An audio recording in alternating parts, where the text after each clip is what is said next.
शुभम।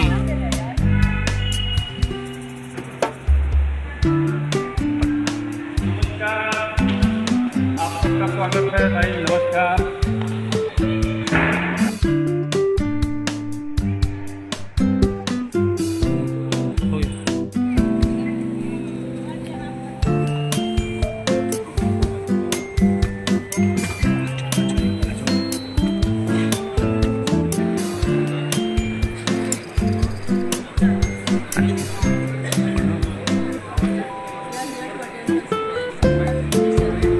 आज हम लोग आए हुए हैं ऊर्जा ऑडिटोरियम में, जिसमें नालसा पर माननीय न्यायाधीश महोदय चीफ जस्टिस का भाषण है। उसके अपने बताएंगे, अनुभव बताएंगे क्या क्या नालसा पर जो संगठित संख्या में लोग मजदूर लोग जो हैं उन लोगों को क्या डेवलपमेंट होगा, क्या उन लोगों को विकास का तरीका है। विभिन्न ग्रामीण क्षेत्र में जैसे ठेला चलाने वाले किसान टाइप का जो मजदूर हैं या जो भी इस टाइप का मजदूर हैं जो ESI से गठित नहीं है, संगठित नहीं है, जुड़े हुए नहीं हैं, उनके लिए क्या क्या हो सकता है, इन सभी मुद्दों पर आज चर्चा होगी, जिसमें हाईकोर्ट के माननीय न्यायाधीश महोदय चीफ जस्टिस आएंगे, अपना संभाषण करेंगे। और मैं Jaishankar Prasad Singh, secretary general advocate association, आप लोग को वेलकम करता हूँ। नमस्कार, थैंक यू, धन्यवाद।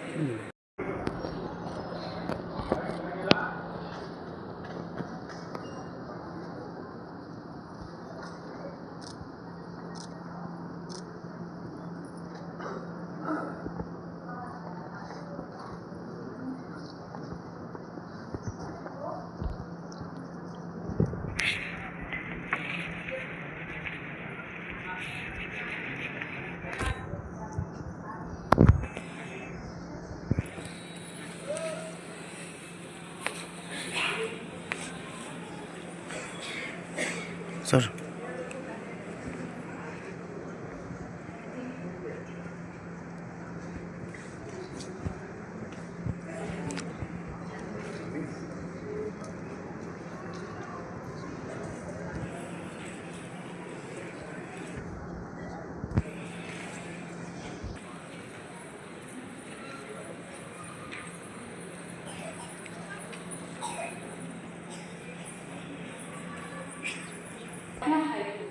Bihar Judicial Academy and Patna Justice. Then the judicial officers and other stakeholders were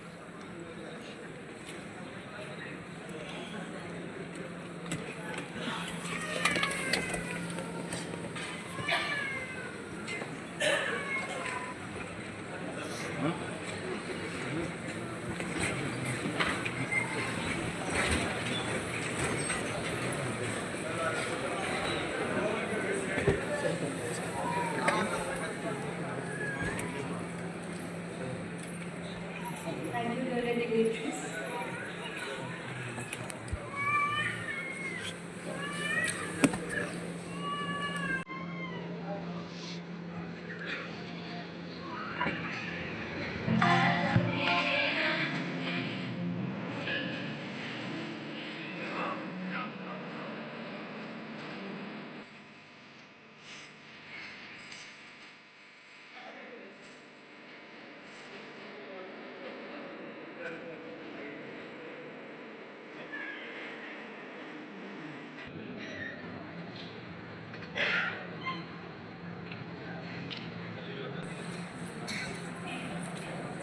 Thank you, my lords and sir.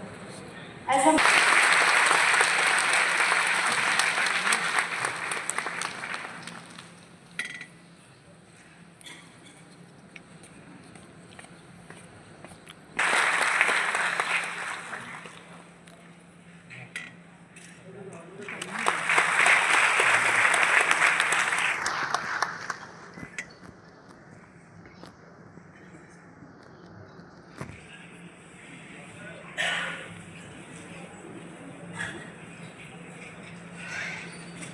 धन्यवाद महोदय। मैं श्री मनमती देवी से सादर अनुरोध करती हूँ अधीक्षक बिहार न्यायिक अकादमी को स्मृति चिन्ह, पौधा एवं अंग वस्त्र भेंट कर सम्मानित करें।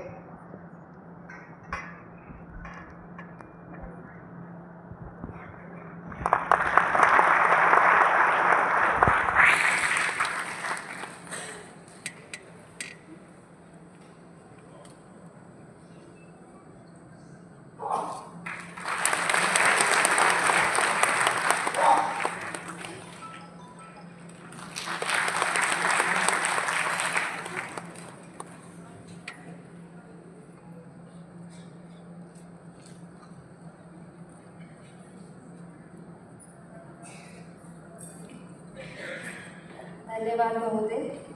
मैं श्री देवेंद्र मोची से सादर अनुरोध करती हूँ कि वह बिहार राज्य विधिक सेवा प्राधिकरण के माननीय सचिव महोदय को स्मृति चिन्ह, पौधा एवं अंग वस्त्र से सम्मानित करें।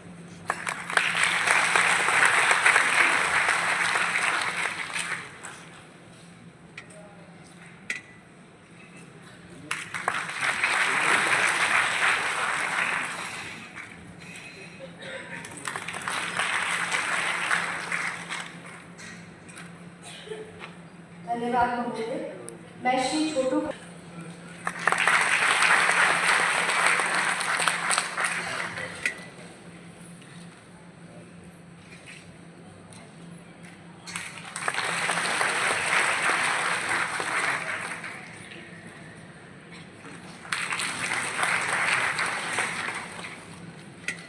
Deeply honored to welcome Honorable Mr. Justice Sangam Kumar Sahu, Honorable Chief Justice, Patna High Court, cum Pattern-in-Chief, Bihar State Legal Service Authority, Honorable Mr. Justice Rajesh, Labour Resources and Migrant Workers Welfare Department, London Principal District and Session Judge, cum Chairman DLSA Patna, London Judicial Officers from the Registry of Patna High Court, District Courts, Patna, Bihar Judicial Academy, Learned Additional Advocate General are the landmark steps towards creating a comprehensive social security net for organized workers.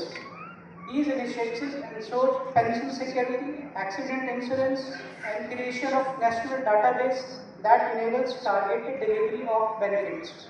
Today's event is not merely a ceremonial, it is a reaffirmation of our collective resolve of government, institutions, industry, leaders, and civil societies to ensure that no worker is left behind. Welfare schemes must not remain.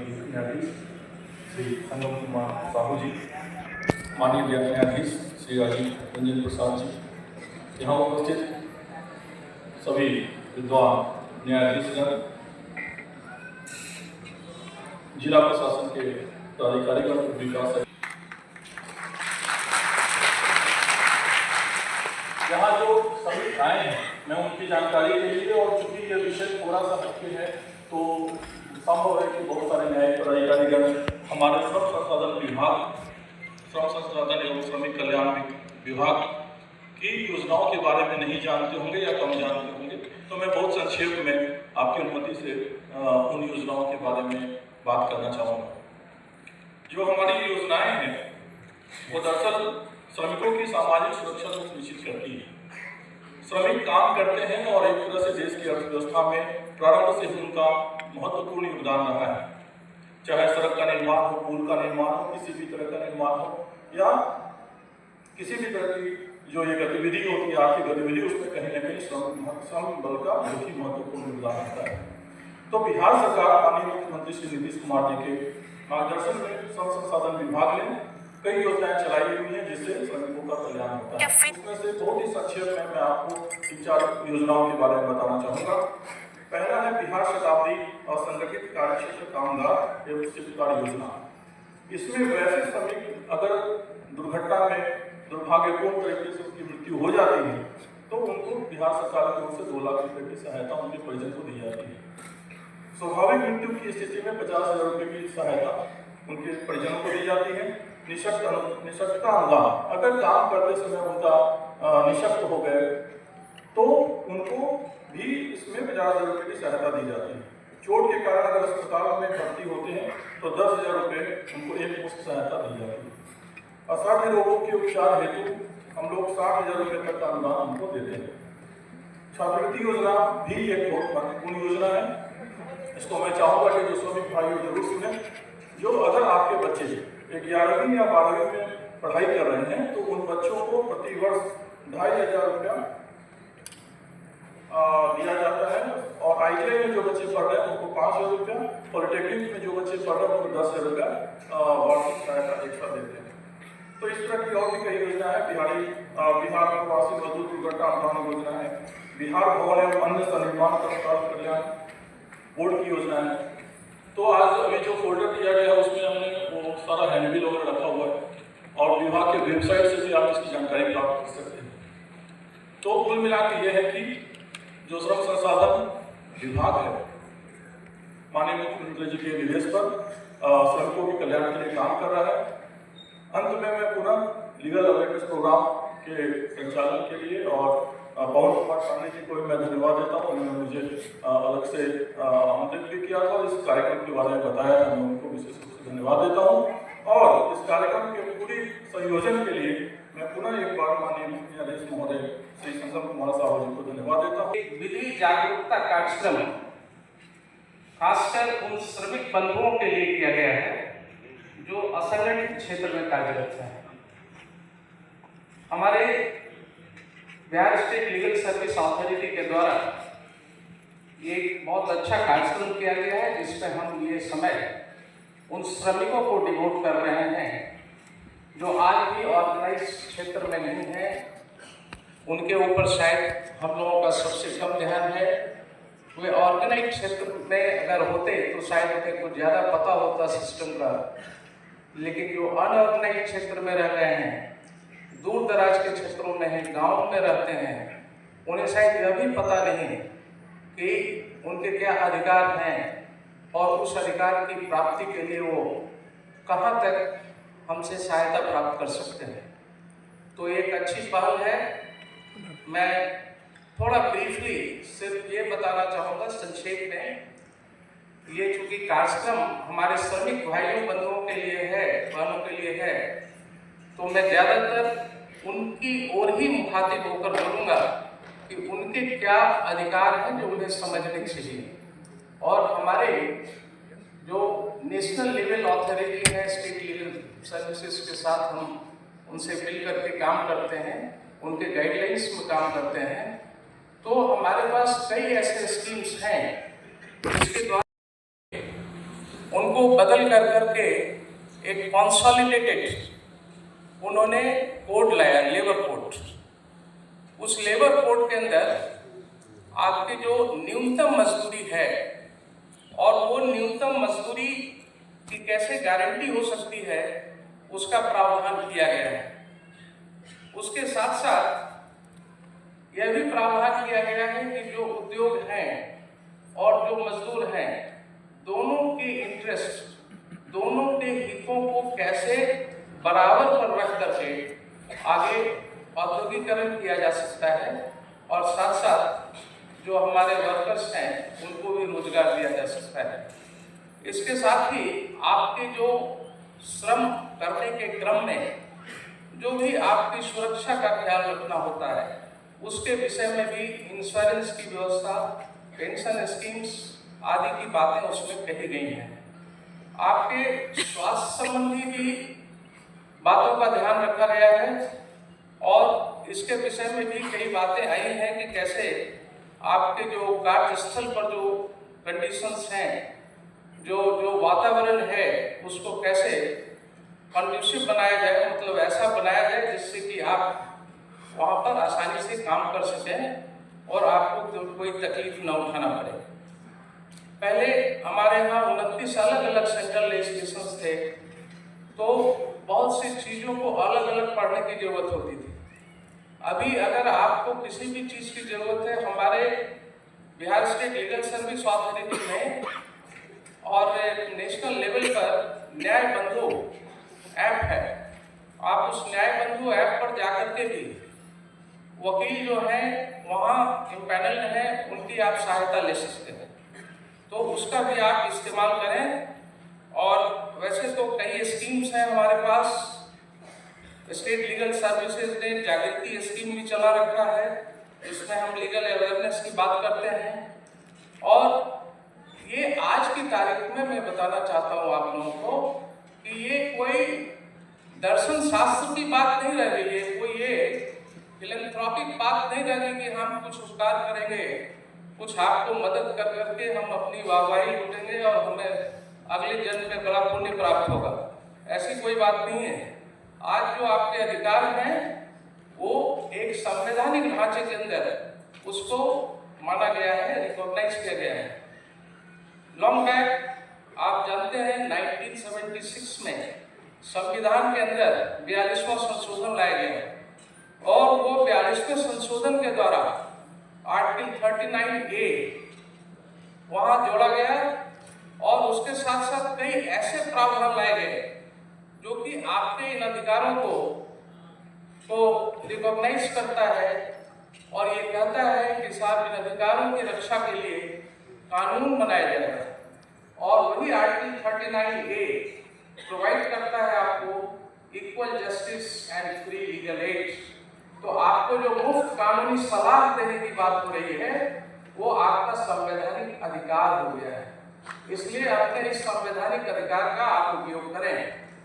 आपके पास और भी है, संविधान में article 42 है जिसके अंदर आपके अच्छे वातावरण में काम करने की, आपके साथ मानवीय व्यवहार के साथ काम कराने की जो संभावनाएं हैं उनको भी दुरुस्त करने के लिए कानून लाने का प्रावधान है।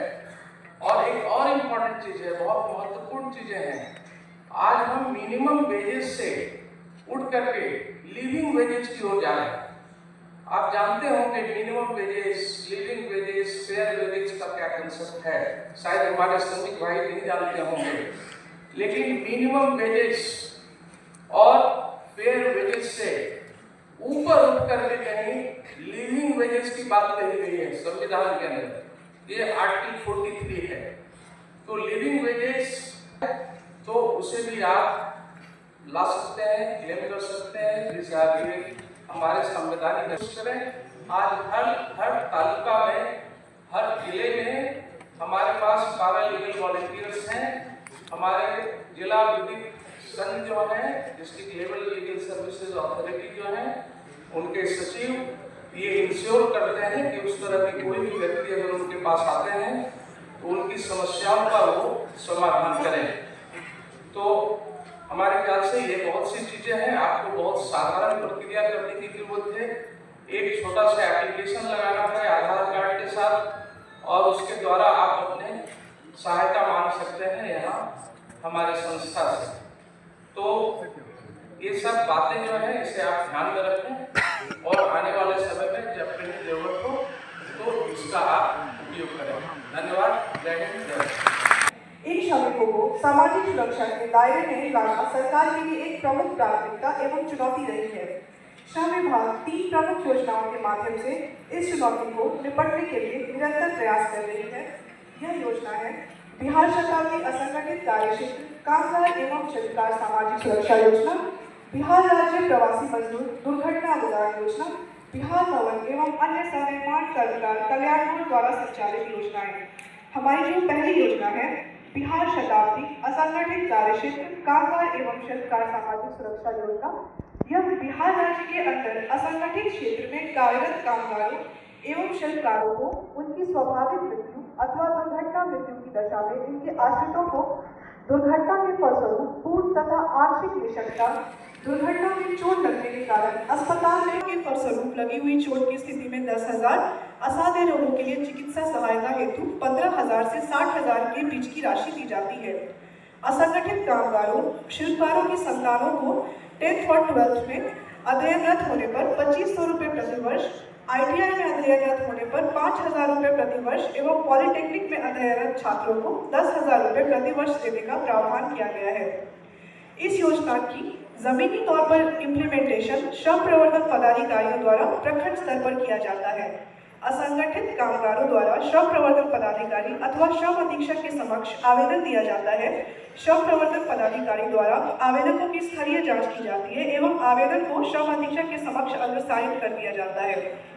श्रम अधीक्षक द्वारा आवेदन को स्वीकृत किए जाने के पश्चात बिहार राज्य श्रम कल्याण समिति द्वारा लाभ की राशि RTGS के माध्यम से सीधा संबंधित श्रमिक एवं उनके आश्रितों के खाते में भुगतान की जाती है।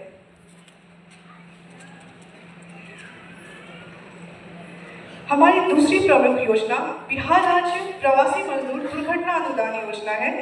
यह योजना बिहार राज्य के बाहर या विदेशों में असंगठित क्षेत्र में कार्यरत श्रमिकों को उनकी दुर्घटना मृत्यु की स्थिति में उनके आश्रितों को दुर्घटना के फलस्वरूप हुई पूर्ण अथवा आंशिक निशक्तता की दशा में सामाजिक सुरक्षा प्रदान करता है। यह योजना बिहार राज्य के उन कर सकते हैं इस आवेदन की अंतिम स्वीकृति जिला पदाधिकारी महोदय द्वारा दी जाती है एवं CFFS के माध्यम से संपूर्ण राशि लाभुक के खाते में अंतरित की जाती है। इसी कड़ी में हमारी तीसरी योजना बिहार भवन एवं अन्य सनिर्माण कर्मकार कल्याण बोर्ड द्वारा कंस्ट्रक्शन वर्कर्स के लिए दी जाती है, जिसमें 16 प्रकार की योजनाएं POCW बोर्ड के द्वारा संचालित की जाती है। इसमें ऐसे कंस्ट्रक्शन वर्कर्स जो कि 18 से 60 वर्ष की आयु के हैं, उनका निबंधन किया जाता है, जिन्होंने पिछले 12 माह में कम से कम 90 दिन निर्माण श्रमिक के रूप में कार्य किया हो। बोर्ड की जो महत्वपूर्ण योजनाएं हैं, इसमें मातृत्व लाभ, पितृत्व लाभ, नगद पुरस्कार एवं अन्य 16 प्रकार की योजनाएं हैं। POCW बोर्ड के अंतर्गत जो निबंधन या आवेदन की प्रक्रिया है वह भी पूर्णतया ऑनलाइन है और पटना जिला में शताब्दी योजना के अंतर्गत 439 लाभार्थियों को, प्रवासी योजना के अंतर्गत 15 लाभार्थियों को एवं POCW बोर्ड के अंतर्गत 1,38,691 निर्माण श्रमिकों को अभी तक विभाग द्वारा लाभान्वित किया जा चुका है। अंत में मैं कहना चाहूंगी कि आदरणीय सचिव महोदय के मार्गदर्शन में हमारा विभाग लगातार श्रमिकों के उत्थान के लिए कार्य कर रहा है।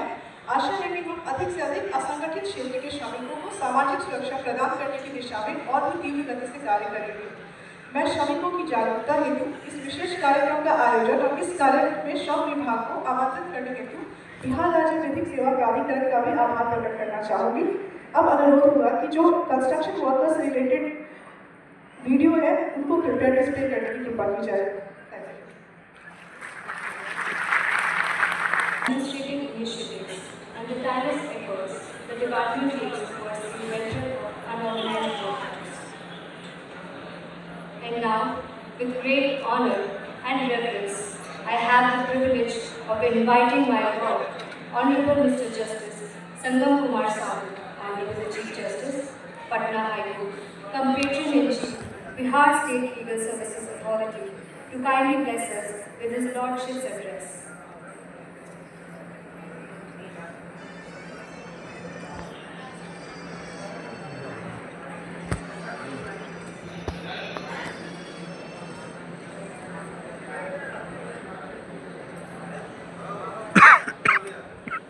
Namaskar.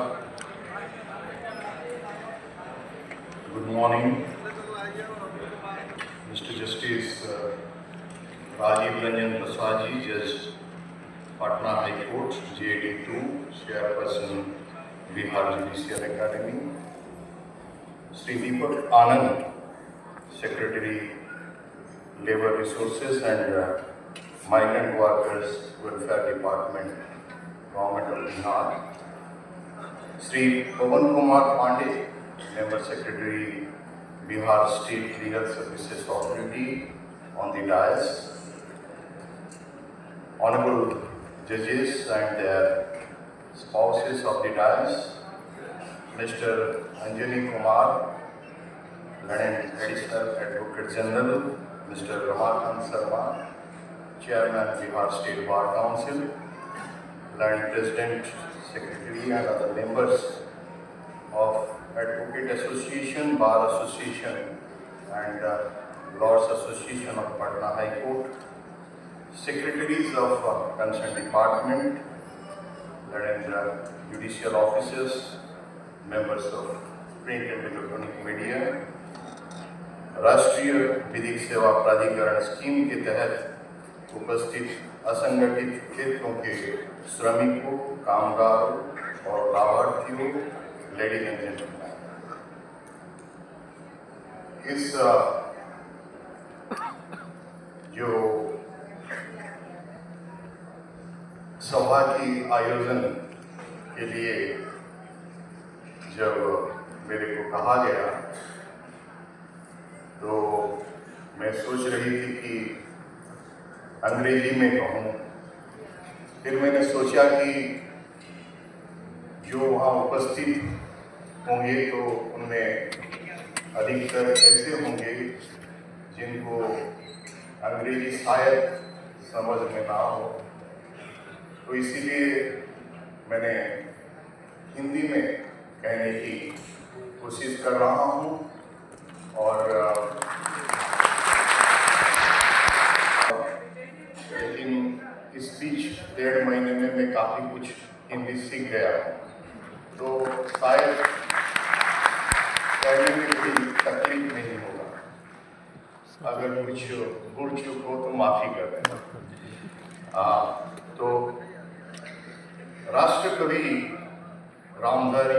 सिंह दिनकर की एक कविता मैं आप सबको सुनाना चाहता हूँ।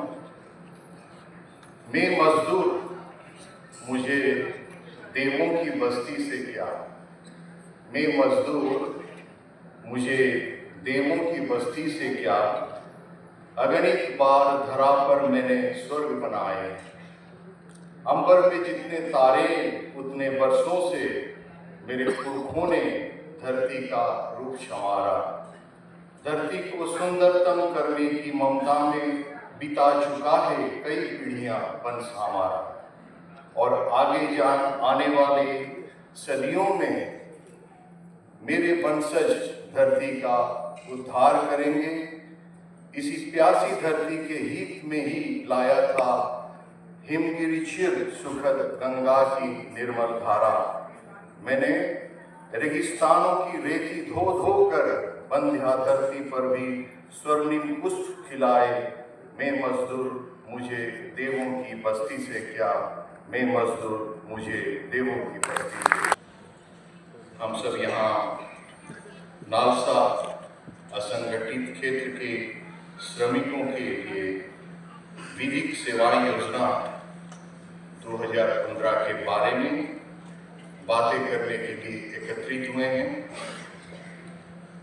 ये योजना सीधे तौर पर हमारे असंगठित कामगारों जैसे निर्माण मजदूर, घरेलू नौकर, रेहड़ी पटरी वालों के अधिकारों और आत्मसम्मान से जुड़ी है। ये योजना असंगठित क्षेत्र के कामगारों को निःशुल्क विधिक सहायता, जागरूकता और शोषण के विरुद्ध न्याय सुनिश्चित करने का एक महत्वपूर्ण प्रयास है। ये योजना कामगारों के संवैधानिक अधिकारों और सुरक्षा की रक्षा करती है, प्रशिक्षित करती है और शोषण से बचाती है। इस योजना का मुख्य उद्देश्य ये सुनिश्चित करना है कि न्याय केवल अमीरों के लिए नहीं है, बल्कि असंगठित कामगारों को भी निःशुल्क और सक्षम विधिक सहायता मिल सके, इसीलिए बनाया गया है। अक्सर जानकारी के अभाव या आर्थिक मजबूरी के कारण श्रमिकों का शोषण होता है, उन्हें उचित मजदूरी नहीं मिलती या कार्यस्थल पर सुरक्षा नहीं मिलती है। ये योजना इन चुनौती का समाधान है। हमारे देश की अर्थव्यवस्था ने असंगठित क्षेत्र के श्रमिकों का योगदान अतुलनीय है, चाहे वो निर्माण श्रमिक हो, घरेलू कामगार हो या कृषि मजदूर। लेकिन विडंबना यही है कि यही वर्ग अक्सर अपने मूल अधिकारों से वंचित रहता है। नालसा असंगठित क्षेत्र के श्रमिकों के लिए विधिक सेवा योजना 2015, इसका मुख्य उद्देश्य क्या है? ये योजना का प्राथमिक लक्ष्य यह सुनिश्चित करना है कि कोई भी श्रमिक आर्थिक असमर्थता या जानकारी के अभाव में न्याय से वंचित न रहो। निःशुल्क विधिक सहायता, इस सहायता द्वारा श्रमिकों को न्यायालयों या प्राधिकरणों के समक्ष विधिक सहायता प्रदान किया जाता है। जागरूकता अभियान, इस अभियान के तहत श्रमिकों को उनके कार्यस्थल या सामुदायिक केंद्रों पर जाकर उनको उनके कानूनी अधिकारों और कल्याणकारी योजनाओं के बारे में शिक्षित करना है। पंजीकरण में सहायता, ये सहायता के माध्यम से श्रमिकों का विभिन्न सरकारी योजनाओं के तहत पंजीकरण कराने और उनका लाभ प्राप्त करने में मदद किया जाता है। नालसा ने प्रत्येक राज्य विधिक सेवा प्राधिकरण को एक विशेष सेल गठन करने का निर्देश दिया है। ये सेल पैनल वकीलों, परामर्शदाताओं और पैरालीगल वॉलंटियर्स नालसा के माध्यम से काम करता है। इनका कार्य केवल कानूनी लड़ाई लड़ना नहीं है, बल्कि नियोजनकर्ता को भी उनके वैधानिक कर्तव्यों के प्रति जागरूक करना है। बिहार में प्रमुख श्रम कल्याण योजनाएं क्या है? बिहार सरकार असंगठित क्षेत्र के मजदूरों, कारीगर, निर्माण श्रमिक कर्मचारियों के लिए बिहार शताब्दी असंगठित कार्य क्षेत्र कामगार एवं शिल्पकार सामाजिक योजना और पेंशन योजनाएं चलाती है। मुख्य लाभों में 2 लाख रुपये की बीमा, 60 वर्ष के बाद 3000 रुपये की मासिक पेंशन, 5000 रुपया तक की वित्तीय सहायता, चिकित्सा सहायता और शिक्षा सहायता शामिल है। ये योजनाएं श्रम संसाधन विभाग बिहार सरकार द्वारा चलाई जाती है। बिहार में असंगठित मजदूरों के लिए प्रमुख सरकारी योजनाएं क्या है? पहला, बिहार भवन एवं अन्य सनिर्माण कर्मकार कल्याण बोर्ड। इसका उद्देश्य यह है कि निर्माण श्रमिकों को सामाजिक और आर्थिक सुरक्षा प्रदान करना है। इसे लाभ क्या मिलता है? पंजीकरण के बाद श्रमिकों को विभिन्न योजनाओं का सीधा लाभ मिलता है। 2026 में लेबर कार्ड धारकों को 5000 रुपये की आर्थिक सहायता का प्रावधान है। दूसरा, विवाह के लिए वित्तीय सहायता। इससे लाभ क्या मिलता है? पंजीकृत श्रमिक जो कि कम से कम 3 वर्षों से सदस्य हो, उनके 2 पुत्रियों या स्वयं के विवाह के लिए 50,000 रुपया की वित्तीय सहायता प्रदान करने की व्यवस्था है। तीसरा, शिक्षा और छात्रवृत्ति योजना। इससे लाभ ये मिलता है कि श्रमिकों का बच्चों पढ़ाई के लिए छात्रवृत्ति दिया जाता है। चौथा, स्वास्थ्य और चिकित्सा सहायता। इससे लाभ ये मिलता है कि सभी निर्माण श्रमिकों के लिए मातृत्व सहायता और परिवार के लिए वार्षिक चिकित्सा सहायता योजना का व्यवस्था है। पांचवा, दुर्घटना और मृत्यु सहायता।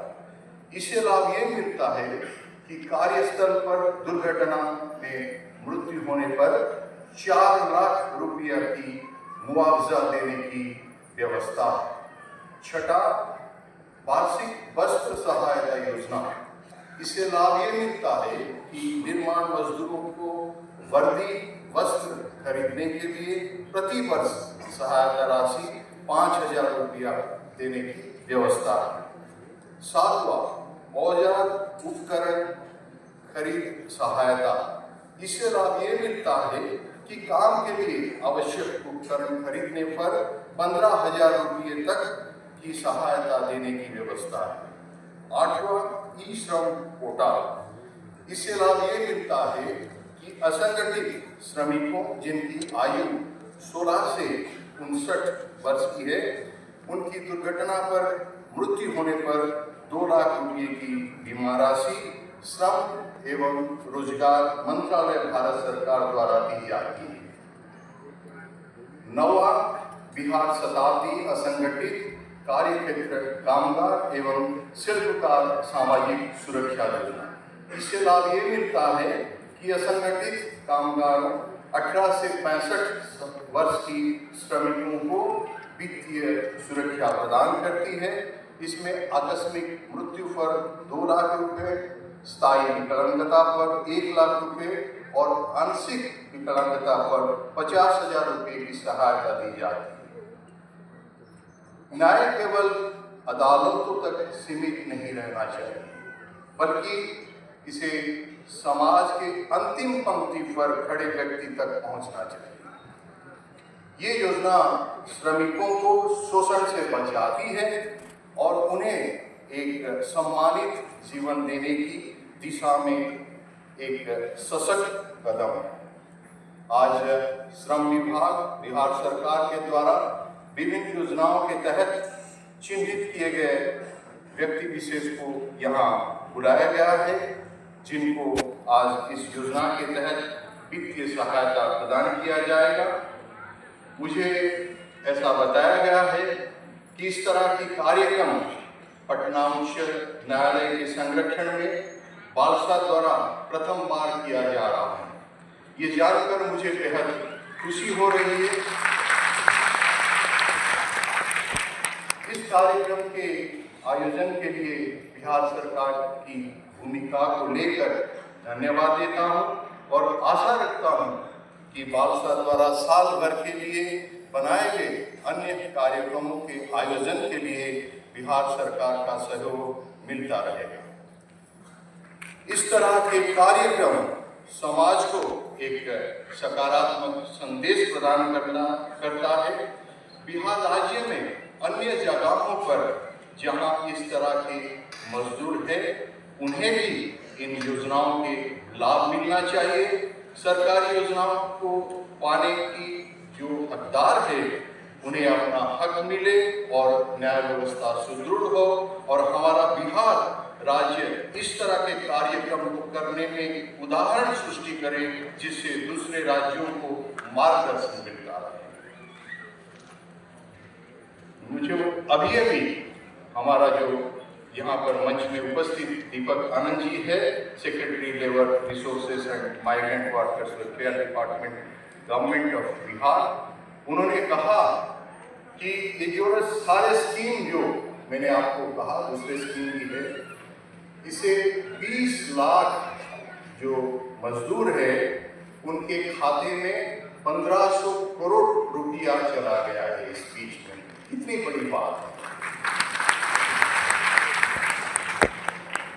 सरकार और वालसा इस योजना का अधिक से अधिक प्रचार करें ताकि इन योजनाओं के लाभ के प्रति सभी जागरूक हो सके। अंत में मैं यही कहना चाह रहा हूँ कि आगामी होली के पावन अवसर पर आपको और आपके परिवार को हार्दिक शुभकामनाएं। रंगों का ये त्योहार आपके जीवन में सुख, शांति, समृद्धि और खुशियों का रंग भरे। धन्यवाद। जय हिंद, जय बिहार। श्री आशा देवी प्रखंड दानापुर जिला पटना को आमंत्रित करती हूँ। वह अपने पति स्वर्गीय दिलीप बिंद की मृत्यु के पश्चात श्रम संसाधन एवं प्रवासी श्रमिक कल्याण क्षेत्र के श्रमिकों एवं शिल्पकारों को सामाजिक सुरक्षा प्रदान करने के उद्देश्य से कार्यरत है। स्वर्गीय दिलीप बिंद की मृत्यु कार्य के लिए जाते समय पाटलिपुत्र स्टेशन के समीप ट्रेन से कटकर हो गई थी। वे भवन निर्माण के मजदूर थे। श्रीमती आशा देवी के ऊपर 4 संतानों के भरण पोषण का दायित्व है और इस राशि का उपयोग उनके द्वारा अपने संतानों के बेहतर भविष्य के लिए किया जाएगा। मैं अब आमंत्रित करूँगी श्रीमती सीता देवी प्रखंड सरपंच जिला पटना को अपने पति स्वर्गीय श्रवण कुमार के घर पर अचानक स्वास्थ्य प्रवासी श्रमिक कल्याण विभाग द्वारा बिहार सरकार की असंगठित कार्य क्षेत्र न्यायमूर्ति श्री राजीव रंजन प्रसाद JD2 पटना उच्च न्यायालय सह अधीक्षक बिहार न्यायिक अकादमी के सादर अनुरोध करती हूँ कि वह आज से चयनित प्रतिभागी अभ्यर्थी को सम्मानित करने की कृपा करें। श्री कमलेश दास भी BOCW के अंतर्गत पंजीकृत निर्माण श्रमिक हैं। वे फ्लाईओवर टाइल्स एवं सहायक मिस्त्री तथा परसा बाजार संपतचक के निवासी हैं। उन्हें अपनी पुत्री के विवाह में श्रम संसाधन एवं प्रवासी श्रमिक कल्याण विभाग द्वारा 50,000 रुपये की सहायता राशि प्रदान की गई। इस सहायता राशि से उनकी पुत्री के विवाह का बोझ कम करने की महत्वपूर्ण भूमिका निभाई। श्री आकाश कुमार पटना के वॉशिंग गैराज के श्रम संसाधन एवं प्रवासी श्रमिक कल्याण विभाग जिला प्रशासन एवं NGO के संयुक्त प्रयास से मुक्त कराया गया। मुक्ति के समय उनकी आयु 10 वर्ष की थी। मुक्ति के पश्चात उनका नामांकन राम लखन स्कूल पुनाईचक में कराया गया। वर्तमान में वो 4वीं कक्षा में कार्यरत है। विभाग द्वारा उनके उज्ज्वल भविष्य हेतु मुख्यमंत्री राहत कोष के 25,000 रुपये की शताब्दी जमा की गई है। 18 वर्ष पूर्ण होते ही इस राशि का उपयोग अपनी शिक्षा अथवा रोजगार के लिए किया जाएगा। सौरभ कुमार, स्वर्गीय सौरभ कुमार के मुजफ्फरपुर के निवासी हैं। वह ट्रक पर गिट्टी की लोड करने का कार्य करते थे। कार्य के दौरान अज्ञात वाहन द्वारा धक्का मरने से चोट के कारण उनकी मृत्यु हो गई। उनके आश्रित पिता राजेश्वर चंद्र को कर्मचारी प्रतिबंध अधिनियम के अंतर्गत श्रम संसाधन एवं प्रवासी कल्याण विभाग द्वारा नियोजन 12,03,368 रुपये की क्षतिपूर्ति राशि प्रदान की गई। श्री रंजीत कुमार चौधरी, पटना, पता राजवंशी नगर, पटना के निवासी हैं। श्री कुमार वर्षों से राजवंशी नगर में पान की गुमटी चलाकर अपनी जीवन का यापन करते रहे हैं। साथ ही अपने बच्चों को बेहतर शिक्षा प्रदान कर रहे हैं। कोरोना काल में व्यवसाय बंद होने के कारण इनकी काफ़ी आर्थिक तंगी का सामना करना पड़ा। पीएम स्वनिधि योजना के अंतर्गत वरदान साबित हुआ। इस योजना के तहत पहले इन्होंने व्यवसाय के उद्यम शुरू करने के लिए 10,000 रुपये बैंक में ऋण लिया, फिर 2,000 ऋण लिया और इनका व्यवसाय काफ़ी अच्छा चल रहा है। इन्होंने 50,000 ऋण के लिए बैंक में आवेदन जमा किया। माननीय महोदय को मैं जमा किया। स्वर्गीय संयुक्त कुमार ठाकुर जिला मुजफ्फरपुर के निवासी है। वे बालू लदे ट्रक को ले जाने कार्य करते थे। इस दौरान अज्ञात वाहन से ट्रक लगने की मार दी गई और घटनास्थल पर उनकी मृत्यु हो गई। उनके आश्रित माता पिता श्रीमती कुमकुम निपुण कर्मचारी प्रतिभागी निधियों के अंदर 18,20,065 रुपये की क्षतिपूर्ति की। माननीय महोदय को मैं सादर धन्यवाद करूँगी। अपने आपके द्वारा प्रदान किया गया सम्मान सभी लाभार्थियों के लिए अत्यंत प्रेरणादायी है। अभय कुमार, पिता स्वर्गीय द्वारिका प्रसाद के पटना के निवासी हैं। श्री कुमार विगत 8 वर्ष से पटना में रहने खाओ गली में सोया चाप एवं सैंडविच का दुकान लगाते। इन्हें 10,000 रुपये के ऋण की माफी के जुर्माना दी गई है राशि। धन्यवाद सर।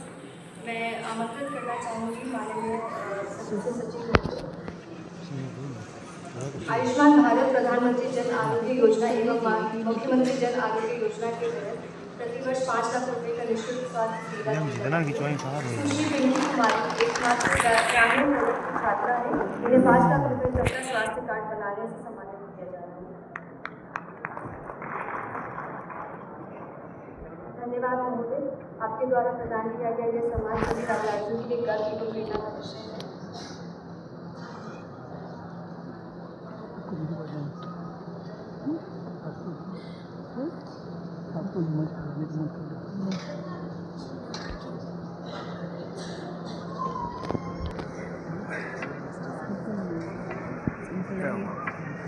इनको करवा दीजिए भाई। अब मैं आमंत्रित करना चाहूँगी मिसेस गीतांजलि साहू को हमारे लाभार्थियों को चेक देकर सम्मानित करें।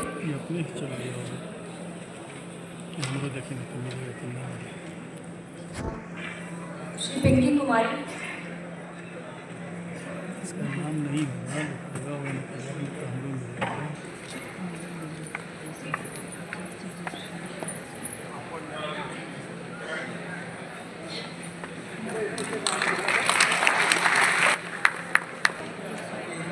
Thank you so much, ma'am, for the honors.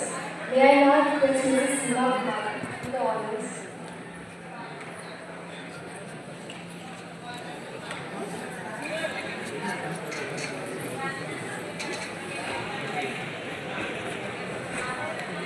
Sudhir Kumar,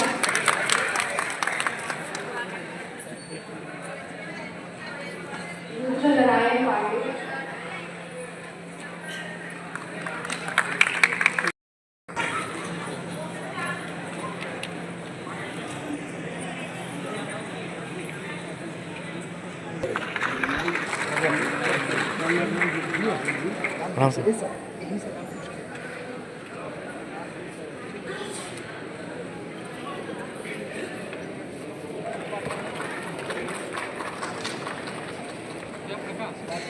हाँ जी, खाना नहीं कर सकता है तो दिया जा रहा है।